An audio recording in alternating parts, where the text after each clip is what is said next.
Floribert Moubalama Engwa est l'invité de conversation avec Antoine Roger Bolamba de ce lundi 30 août 2021 sur le plateau de Pano 5 News à Tacoma, Washington. Le directeur exécutif de CIN, entendez Congolese Integration Network, ou le réseau d'intégration des Congolais, une ASBL basée à Kinkanti, à Washington, pourra nous parler tout au long de cette interview de l'organisation par sa structure d'une conférence. Bonjour Floribert. Bonjour Monsieur Antoine Roger Bolamba. Vous êtes donc les bienvenus sur ce plateau de Pano 5. Mesdames et messieurs, bonjour ou bonsoir. Merci de votre attention, de l'attention que vous accordez à ce programme, à cette émission. Conversation avec Antoine Roger Bolamba. La première question, Monsieur Floribert Moubalama, c'est quoi la thématique centrale de la conférence? La thématique centrale de la conférence, premièrement, je vais dire pourquoi nous avons organisé une conférence et maintenant, effectivement, c'est juste par rapport au Congo, notre pays d'origine. Moi, je suis congolais. On me connaît ici à Seattle, on me connaît à Bukavu où je suis né et grandi. On me connaît au Malawi où j'étais réfugié. Et la vie chez nous, au Congo, principalement, c'est une vie qui a été, en fait, affectée par beaucoup de traumatismes en tant que citoyen. La guerre de 1996, la guerre de 1998 nous a vraiment frappé. En tant que jeunes, nous avons fui le pays. Et en 2006, nous sommes retrouvés réfugiés au Malawi. En 2014, nous avions été réinstallés aux États-Unis après 8 ans de séjour dans un camp de réfugiés. Donc, arrivés ici, nous nous sommes retrouvés déjà en recul par rapport à nos confrères, nos collègues de classe avec lesquels nous étions à l'université. Donc, ces reculs-là, il a fallu que nous puissions en fait travailler 10 fois plus que les autres pour au moins récupérer ce dont nous avons perdu. Mais tout en récupérant, nous avons constaté que ceux qui sont restés au pays sont encore en train de survivre. J'ai dit survivre, c'est-à-dire dans la misère totale. C'est-à-dire dans une situation impasse. Et nous croyons que nous qui avions réussi à quitter le pays et qui avions aussi réussi à comprendre comment le monde occidental fonctionne, nous sommes bien placés pour aider ceux qui sont restés au pays. Retourner l'ascenseur. Oui. Et c'est ainsi que chaque année, depuis la création de Congolese Integration Network, qui a été créée en 2016 ici à Washington State, chaque année nous organisons un événement. Et le but d'organiser des événements, c'est principalement pour faire connaître la structure et aussi communiquer. C'est notre façon de communiquer avec nos sponsors, communiquer avec nos clients, communiquer avec nos compatriotes congolais de la diaspora. Donc, au cours de ces événements, nous sommes en train de comprendre qu'il y a de l'ampleur que l'organisation est en train de prendre sur le niveau international. Et par rapport à ça, comme nous avons aussi une vocation de promotion des droits humains et aussi de plaidoirie, nous avons compris que notre voix ici peut être bien entendue et nous pouvons être des bons advocates ou bien je veux dire des défenseurs des droits des Congolais du pays, en même temps que défenseurs des droits des réfugiés congolais qui vivent déjà ici aux États-Unis. Revenons alors à la conférence. Pourquoi la conférence et quelle est la thématique centrale? La conférence a pour thème principal le cœur pour le Congo. Le cœur pour le Congo. Le cœur pour le Congo. Pourquoi choisir une thématique comme ça? Bon, en anglais, ça sent un peu différent. Heart for Congo. Mais en français, c'est le cœur pour le Congo. Ça dit un cœur pour le Congo. Une mémoire. Un souvenir. Un mot pour le Congo. Et voilà, nous sommes... Qui va prononcer ce mot? Je m'excuse pour aller un peu en profondeur parce que tout tourne autour de là. Un cœur pour le Congo. Qui doit avoir un cœur pour le Congo? Qui doit prononcer un mot pour le Congo, selon vous?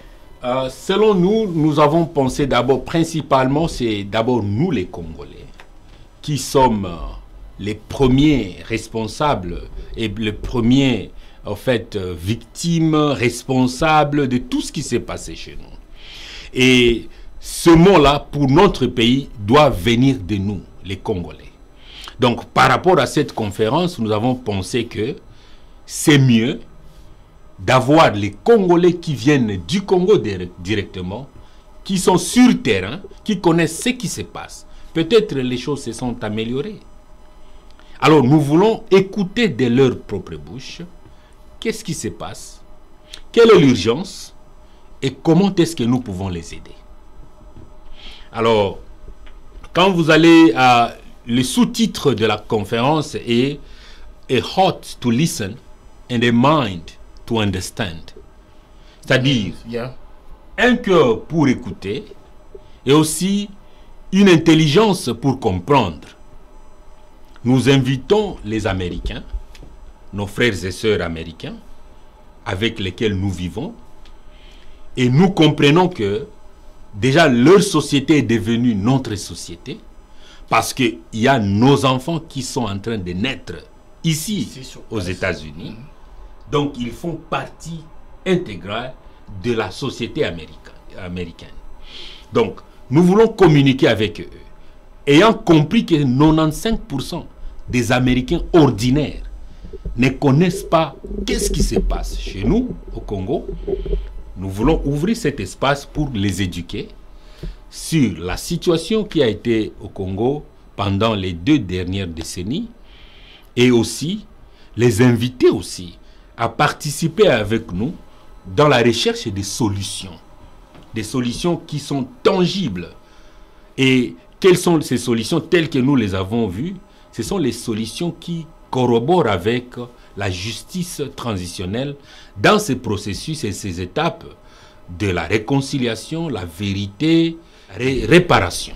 Très bien. Floribert, parlons rapidement un peu du calendrier que vous pouvez, avant de rentrer encore un peu dans le détail, quel est le calendrier pour la conférence?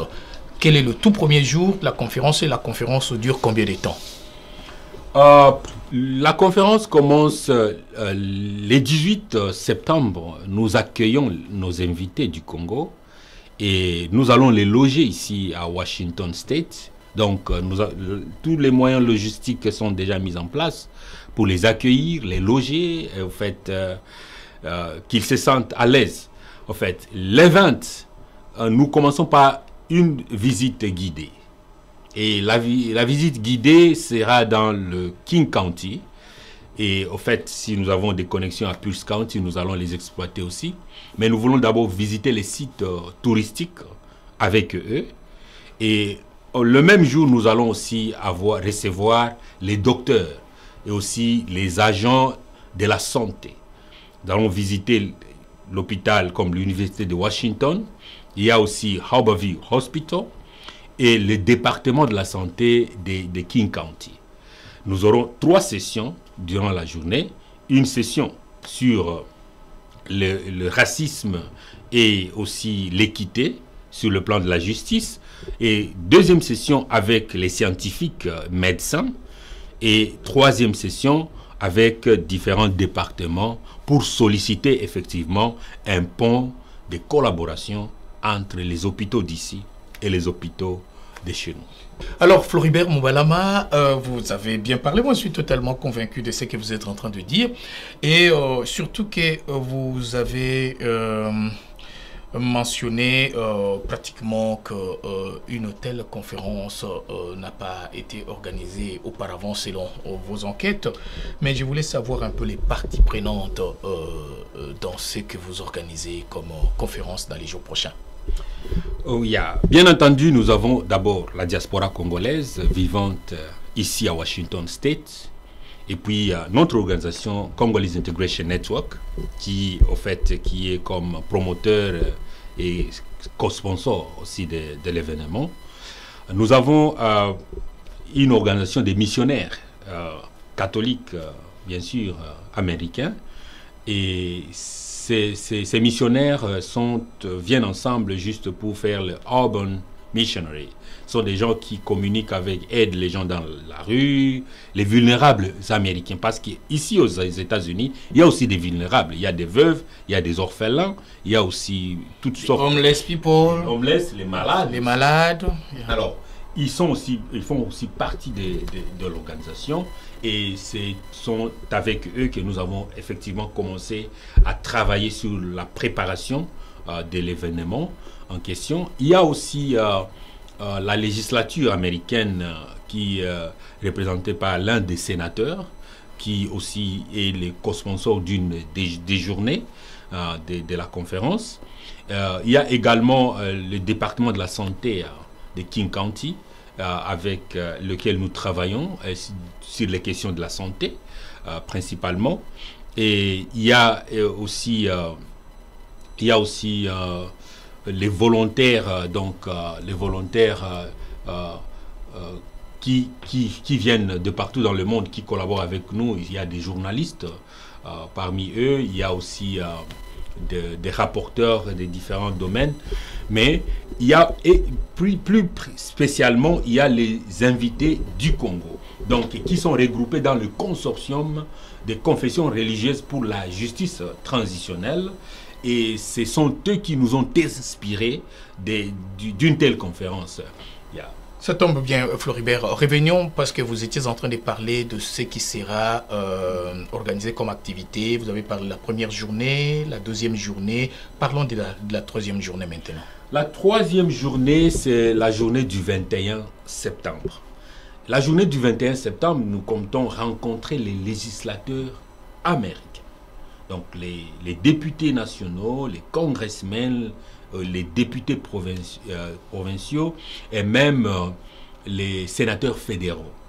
Donc, au cours de cette journée, nous voulons communiquer quoi? En fait, nous voulons les amener à compatir avec le peuple congolais sur tout ce qui s'est passé et à parvenir à passer au moins une résolution reconnaissant les problèmes du Congo comme étant les problèmes prioritaires. Et par rapport à cette résolution, nous voulons aussi les inviter à soutenir le Congo dans les démarches de la création du tribunal criminel international pour le Congo, sans quoi les Congolais ne verront jamais le développement. Floribert, vous pensez que les congressistes ici n'ont jamais pensé à des questions pareilles? Ils peuvent avoir déjà pensé, mais s'il n'y a pas les concernés qui prennent de l'avant, tu ne peux pas prendre de l'avant dans une question d'un pays qui ne te concerne pas. C'est pour cela que nous, les Congolais, devons d'abord prendre de l'avant pour qu'eux aussi se joignent à nous. Très bien. Alors, quand sera-t-il pour la quatrième journée? La quatrième journée, c'est la journée du 22. Et au cours de cette journée, nous voulons faire les suivis. Donc, après avoir rencontré les autorités politico-scientifiques et humanitaires, nous voulons faire une journée de suivi où les gens, par rapport à leurs notes, peuvent demander des rendez-vous par-ci, par-là. C'est la journée des rendez-vous et des rencontres individuelles de nos invités pour qu'ils puissent enrichir leur agenda eux aussi. Et la même journée, nous sommes en train de nous proposer de rencontrer, d'avoir dîné avec Bellevue Foundation. Donc, nous sommes en communication avec notre frère, le professeur Jean-Darc Campbell de Bellevue, et nous comptons avoir une soirée ensemble avec eux. Yeah. So, ça sera pratiquement la cinquième journée, puis la clôture? Non, la cinquième journée qui intervient au 23. Yeah. Au 23 septembre, là, nous voulons rencontrer les pasteurs américains et congolais. Et la raison de cette rencontre, c'est parce que nous voyons au Congo, il y a beaucoup d'églises pour le moment. Et ces églises ont la charge de beaucoup de vulnérables aussi. Alors, quand nous regardons sur le nombre de vulnérables qui sont sous, en fait, le leadership des pasteurs congolais au Congo, et nous regardons les possibilités que les églises d'ici regorgent, ouvrir une brèche de collaboration et de communication entre les deux, les églises d'ici et les églises du Congo, pourra positivement améliorer les conditions de ces églises, leurs projets, en même temps les vies de leurs chrétiens.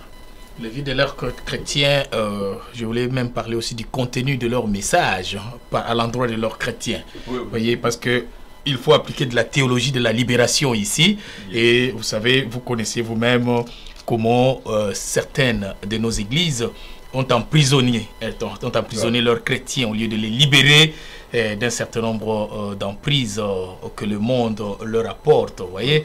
Et l'Église, depuis un certain temps, est en train de jouer comme beaucoup de grands. Il y a aussi quelque chose qu'on ne peut pas passer. Au Congo, l'Église joue un grand rôle dans le cadre du processus électoral. Vous voyez, c'est l'Église autour de la CENCO, la question de l'ECC. Donc, le consortium de confessions religieuses est en train de jouer un grand rôle au Congo.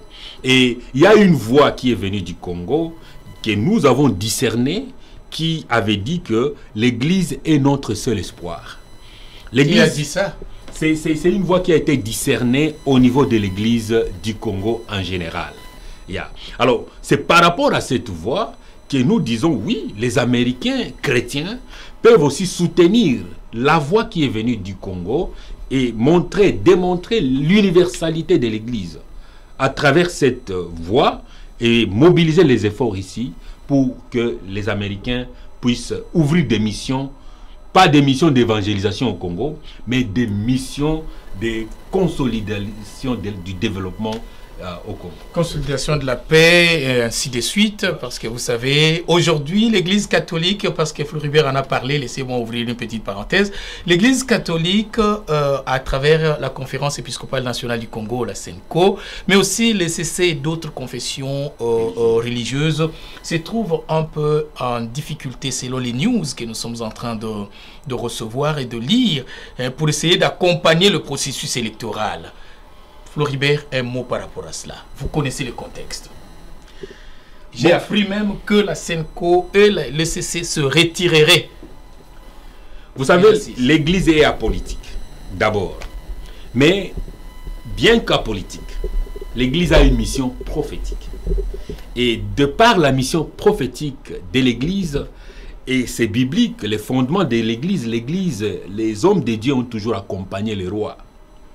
Et chaque fois qu'il y a, en fait, des malentendus entre les deux structures, vous comprenez que c'est tout le système, pas seulement politique, qui bascule. Alors, notre pays, au Congo, cette situation aussi se passe. Mais nous avons l'espoir que la sagesse des autorités, tant politiques qu'ecclésiastiques, vont revenir sur une même table et résoudre ce problème-là. Bien sûr que oui, parce que vous savez, là nous allons attirer l'attention de tous les turféreurs là qui sont autour du président en République démocratique du Congo. Vous savez, Floribert l'a dit, l'Église accompagne toujours les politiques. Et le rôle prophétique de l'Église, c'est montrer à l'autorité la voie à suivre. Si l'autorité accepte de suivre l'Église, très bien, vous allez voir que les choses vont marcher d'une certaine... On vient de très loin dans l'histoire du Congo. Vous voyez vous-même le rôle que l'Église a joué. Donc, quand vous êtes aux côtés du président, s'il vous plaît, montrez au président que l'Église, il faudrait considérer ce que l'Église est en train de vous donner comme conseil. C'est peut-être une voie de sortie de crise aussi. Alors, Floribert, il y a... Vous en avez parlé d'une certaine manière, mais je suis intéressé à connaître parce que vous avez déjà parlé de tout ce qui sera organisé comme activité tout au long des journées, pratiquement 5 jours. Il y a aussi une messe, hein. Il y a une soirée de prière le 26 septembre. Oui, pour clôturer. Qui sera organisée à l'église Sainte-Anne c'est à Siaro. Et ce sera la messe pour clôturer la conférence, mais aussi pour organiser le fundraising. Nous voulons aussi collecter des fonds pour soutenir les confessions religieuses au Congo. Oh, man! So, les confessions religieuses sont gâtées ici. Alors là, je suis très content. Les confessions religieuses, vous êtes connectés à Floribert Moualama. So, vous êtes bien gâtés. Mais quand sera-t-il, je voulais dire, du protocole et des invités? Vous en avez parlé d'une certaine manière. Peut-être vous allez ajouter quelque chose. Je vais appeler à l'attention de tous les Congolais de la diaspora, surtout ceux de Washington State, que nous avons besoin de volontaires à ce qui concerne le protocole. Nous savons que l'intérêt du Congo, c'est un intérêt général. Et nous tous, nous parlons du Congo, mais nous parlons différemment. Il y a ceux qui parlent sans agir, nous parlons et agissons. Alors nous voulons ouvrir la porte à tous de commencer à agir avec nous. Parce que personne ne vient pour nous aider. Nous allons nous aider nous-mêmes. Nous sommes dans un pays de possibilités, bien sûr. Mais ces possibilités-là ne vont pas agir à notre avantage si nous ne nous approchons pas de ces possibilités. Donc, nous invitons les volontaires pour venir nous aider. Manifestez-vous. Vous avez nos coordonnées et aussi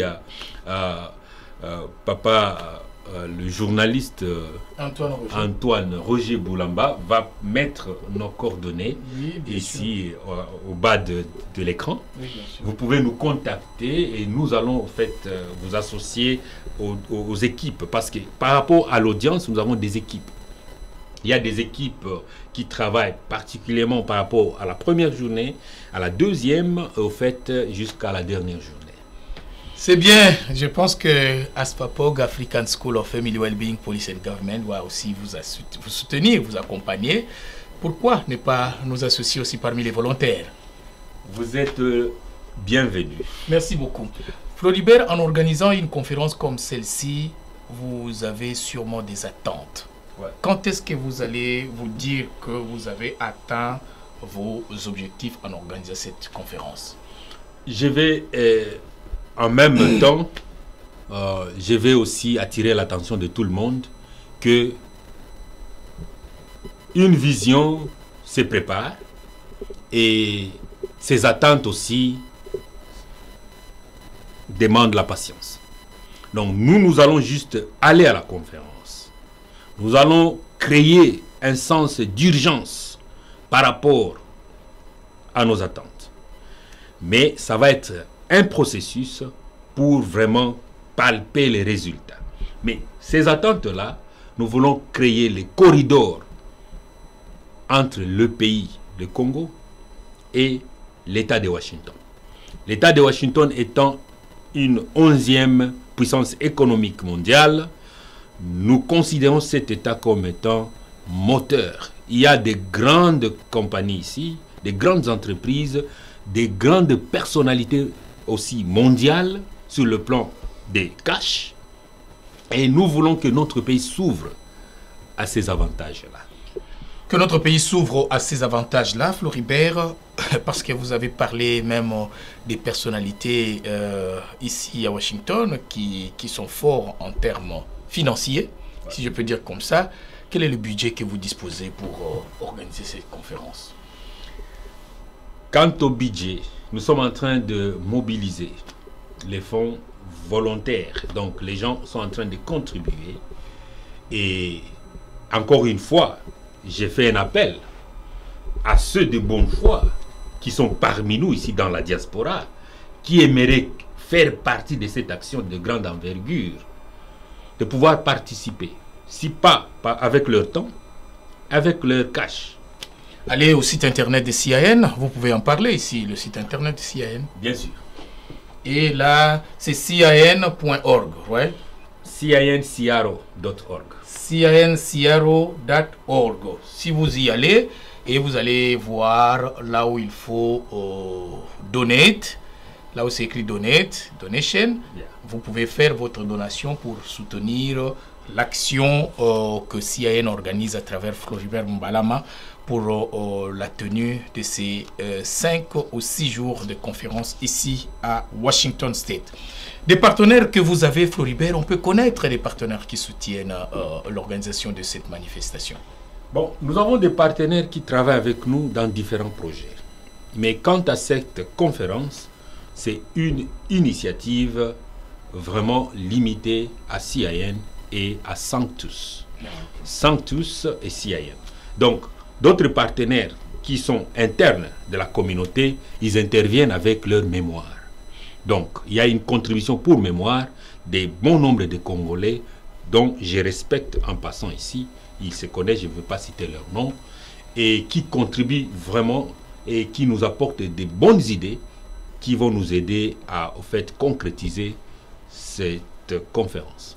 Pano 5 News, ici à Washington, était très content de recevoir Floribert Mbalama Engwa. Nous sommes pratiquement vers la fin de cette émission. Floribert, est-ce que vous avez encore des éléments? Vous pensez qu'on devait en profiter pour faire passer ces informations tout au long de cette émission, que beaucoup de gens vont sûrement suivre? Très important, d'abord, c'est d'attirer aussi encore une fois la responsabilité morale des Congolais. Nous perdons beaucoup de temps en train de critiquer, de parler des noms des gens et d'oublier que personne ne vient pour nous aider. Il n'y a que nous et rien que nous. La conférence, le programme a été ici énoncé. Nous vous invitons à y participer massivement. Bien sûr, il y a des audiences différentes. Tous les docteurs congolais sont invités à rejoindre les docteurs américains au cours de la journée du 20, où nous allons recevoir les médecins et aussi les agents de la santé. Le jour du 25, nous invitons tous les Congolais disponibles, bien sûr, à se joindre à nous pour écouter le message qui provient du Congo. Je n'ai pas mentionné seulement les représentants des confessions religieuses, mais aussi ceux du Parlement du Congo qui vont être avec nous ici. Il y aura des ministres en provenance du Congo qui seront ici. Voilà, toute cette ambiance-là, il y aura des messages très forts qui seront passés, et même la vision dont le président de la République parlait d'un partenariat stratégique entre les États-Unis et le Congo. Nous sommes en train de concrétiser ça d'une manière réaliste à travers cette conférence. N'oubliez pas d'associer Pano 5 pour la couverture médiatique. Floribert Mbalama. Merci beaucoup, vous êtes bienvenus, on va en parler. Merci. Et surtout, les journalistes qui seront de la délégation peuvent aussi contacter Pano 5 et travailler ensemble pour la médiatisation de cette conférence, parce qu'on veut que ça soit un succès. Un dernier mot, Floribert, parce que nous allons terminer finalement. Merci beaucoup pour l'opportunité et partager votre plateau avec nous. C'est un grand honneur pour nous. Grand merci, mesdames et messieurs, d'avoir été très nombreux en train de suivre ce programme Conversation avec Antoine Roger Bolamba sur Pano 5 News à partir de Washington State. Vous êtes invités non seulement à aimer, mais aussi à partager et à vous abonner, si vous voulez, à notre chaîne YouTube Pano 5 News. Et à chaque fois que nous avons un nouveau numéro, vous allez recevoir rapidement ce numéro chez vous et que vous allez aimer, et sûrement. N'hésitez pas de nous écrire à tout moment que vous avez, de faire des commentaires et vos suggestions par rapport à la thématique, par rapport aux besoins que vous avez, que nous devons, si vous voulez, que nous pouvons développer pour vous. Et nous sommes penchés sur la République démocratique du Congo. Vous voyez, Pano 5 News pourrait vous donner des informations et recevoir pour vous des personnes ou des personnalités qui viendront parler de la République démocratique du Congo. D'ici là, portez-vous bien et à la prochaine. Bye bye chez vous.